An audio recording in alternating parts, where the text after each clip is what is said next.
Jardin-et-maison.fr vous propose de découvrir l'albizia à travers les questions de Louise, 7 ans.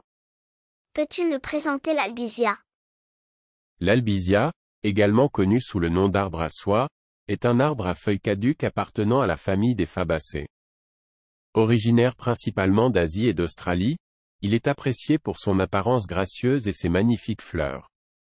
L'albizia peut atteindre une hauteur de 15 à 20 mètres, avec une couronne étalée et un tronc court et torsadé. Ses feuilles bipennées sont vert clair et son écorce est généralement lisse et grisâtre.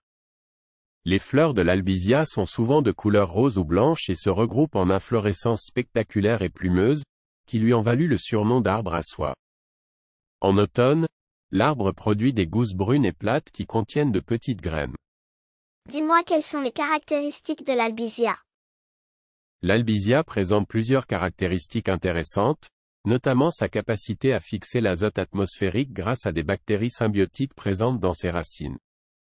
Cela en fait une plante utile pour enrichir le sol en nutriments. De plus, cet arbre est relativement tolérant à la sécheresse une fois établi, ce qui en fait un choix adapté pour les régions aux étés chauds et secs. L'albizia est également apprécié pour sa croissance rapide, ce qui en fait un excellent choix pour créer de l'ombre ou une haie brise-vent. Et sinon, comment on cultive l'albizia? L'albizia peut être cultivé dans un large éventail de climats, mais il préfère les régions tropicales et subtropicales.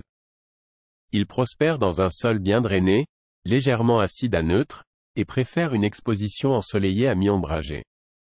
La plantation de jeunes plants d'albizia est généralement recommandée au printemps. Il est important de fournir un arrosage régulier pendant les premières années de croissance pour favoriser un enracinement solide.